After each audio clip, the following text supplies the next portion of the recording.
বন্ধুরা, আজকে আমরা পঞ্চম শ্রেণীর গণিত বইয়ের অধ্যায় ১ পৃষ্ঠা নাম্বার ১৪ ৩, ৪, ৫ আজকে আমরা এই ৩টি অঙ্ক করব। প্রথমে ৩ নাম্বার অঙ্কটি করছি। এটা একটা কথার অঙ্ক। চলো প্রশ্নটি ভালো করে পড়ে নেই।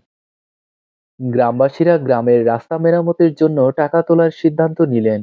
গ্রামে ৩,৩৯২টি পরিবার আছে। প্রত্যেক পরিবার যদি ৭৮০ টাকা করে জমা দেয় তাহলে সর্বমোট কত টাকা হবে? বন্ধুরা, এটা একটা গুণ অঙ্ক। তবে এই যে এখানে দেখো বক্স করে দেওয়া হয়েছে, অর্থাৎ পাশাপাশি গুণ করতে বলা হয়েছে। এর আগের ভিডিও যদি দেখে থাকো তাহলে তোমরা সবাই নিশ্চয়ই জানো পাশাপাশি গুণ অঙ্ক কিভাবে করতে হয়। এখানে তোমরা বইয়ের মধ্যে যখন করবে তখন এই যে বক্সটা কিন্তু জরুরি নয়। বক্সটা হচ্ছে জাস্ট এই ঘরের মধ্যে সংখ্যা বসিয়ে অঙ্কটি করবে। এটা যদি পরীক্ষার মধ্যে আসে তাহলে এই বক্স বসানোর কোনো দরকার নেই। বইয়ের মধ্যে যেহেতু বক্সগুলো আছে আমি ঠিক এইরকম করে খাতায় তুলে রেখেছি। তো আমি আবারও বলছি, অঙ্ক করার সময় বক্স দেওয়াটা জরুরি নয়। তাহলে চলো অঙ্কটি করি। দেখো এখানে আমি বক্সগুলো দিয়ে রেখেছি। পাশাপাশি গুণ করার নিয়মটা নিশ্চয়ই মনে আছে। হয় গুণ্যকে ভাঙতে হবে অথবা গুণককে ভাঙতে হবে। যে কোনো একটা ভেঙে করবে। পরিবারের সংখ্যা ছিল ৩,৩৯২টি। ৩,৩৯২টি। এটা হচ্ছে গুণ্য। আর গুণক, প্রত্যেক পরিবার ৭৮০ টাকা করে জমা দেয়। এই ৭৮০ টাকা হচ্ছে গুণক। এবার গুণ্য যা আছে সেটাই বসিয়ে রাখবো। ৩,৩৯২ গুণ, যেহেতু ওই যে আমরা এখন গুণককে ভাঙবো, এখানে বক্স করে দিয়েছে তাই আমরা গুণককেই ভাঙবো। বক্সটা না করা থাকলে আমরা এই গুণ্যকে ভেঙেও করতে পারতাম। তো এখন আমরা গুণককে ভাঙছি। ৭৮০, ৭ এর পরে দুইটা সংখ্যা আছে তাই ৭ এর পরে দুইটা শূন্য, তারপর ৮০, এখানে যা আছে তাই লিখবো। এবার দেখো এখানে ৩,৩৯২, ৩,৩৯২, এটা দিয়ে এটাকে একবার গুণ করব ৭০০, আবার এখানে ৩,৩৯২, ৩,৩৯২, এটা দিয়ে আবার এই ৮০ কে গুণ করব, গুণ ৮০। ৩,৩৯২ কে ৭০০ দিয়ে গুণ করি তাহলে গুণটা কত হবে? এটা তুমি একটু আলাদা জায়গায় করে নেবে। তো সময় বাঁচানোর জন্য আমি আর গুণটা তোমাদের করে দেখাচ্ছি না, আমি গুণটা আলাদা জায়গায় করে রেখেছিলাম। এটা গুণ করাতে হলো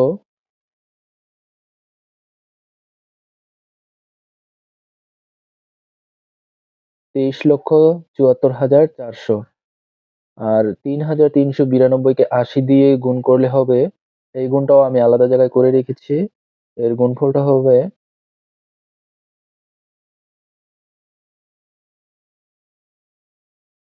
তোমরা আলাদা জায়গায় গুণটা করে নেবে। এবার দুইটা একসাথে আমরা যোগ করব। আশা করি জানো তোমরা কিভাবে যোগ করতে হয়।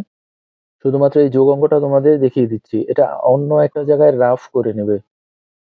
তাহলে এখানে হচ্ছে ২৩,৭৪,৪০০,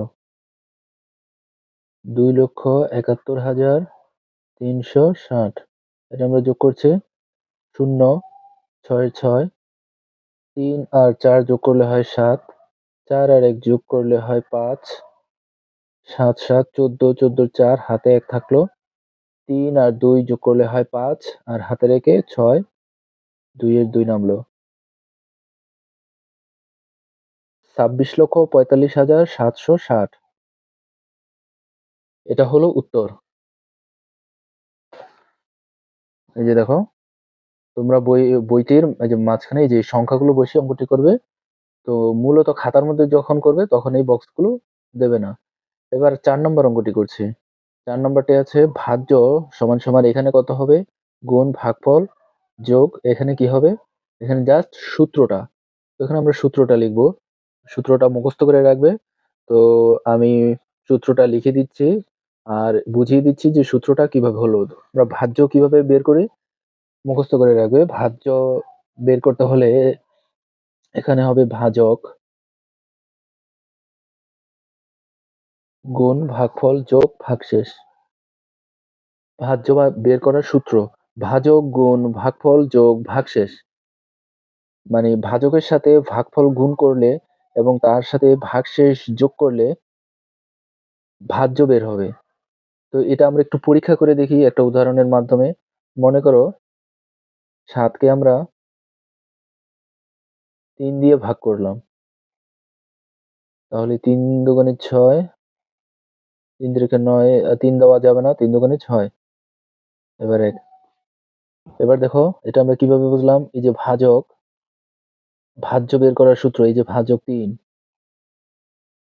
তারপর গুণ ভাগফল বলেছিলাম, এই যে ভাগফল ২, তারপর কি বলেছিলাম? যোগ ভাগশেষ, এই যে ভাগশেষ, এটা যোগ করবে। আর এই যে ভাজ্য, মাঝখানেরটার নাম হচ্ছে ভাজ্য, ভাজ্য ৭। এবার দেখো তো এটার সাথে এটা মিললো কিনা? ৩ দুগুণে ৬ যোগ ১, তাহলে ৬ আর ১ এ ৭। আশা করি সূত্রটা বুঝতে পেরেছো। এবার আমরা ৫ নম্বর অঙ্কটি করব। এই যে এর আগের অঙ্কটি যদি দেখে থাকো, সহজ পদ্ধতিতে কিভাবে আমরা ভাগ করেছিলাম, গুণক যদি ১০ অথবা ১০০ থাকে তাহলে এটা নিমিষেই কিন্তু ভাগ করতে পারি। এর আগের ভিডিওতে দেখেছিলাম ভাগফলকে গোল এবং ভাগশেষের নিচে দাগ দিয়ে কিভাবে করতে হয়। যারা ভিডিওটা দেখেছো তারা নিমিষেই বুঝে গেছো এটার ভাগফল কত হবে। এটার ভাগফল হবে, এই যে দেখো, যেহেতু ১০০ দিয়ে ভাগ করার কথা বলা হয়েছে, ১০০ তে ২টা শূন্য আছে। তাহলে এই যে ভাজ্য থেকে আমরা ২টা সংখ্যা বাদ দেব। এই ২টা বাদ দিলাম। তাহলে ভাগফল হচ্ছে ৬, ৩, ৯, এটা হচ্ছে ভাগফল। আর বাদ দিয়েছিলাম এই ২টা, ৭, ৩, এটা হচ্ছে ভাগশেষ। আশা করি বন্ধুরা বুঝতে পেরেছো। পরবর্তী ভিডিওতে চ্যানেলটি সাবস্ক্রাইব করে পাশে থাকা বেল আইকনটি বাজিয়ে দিও। ধন্যবাদ।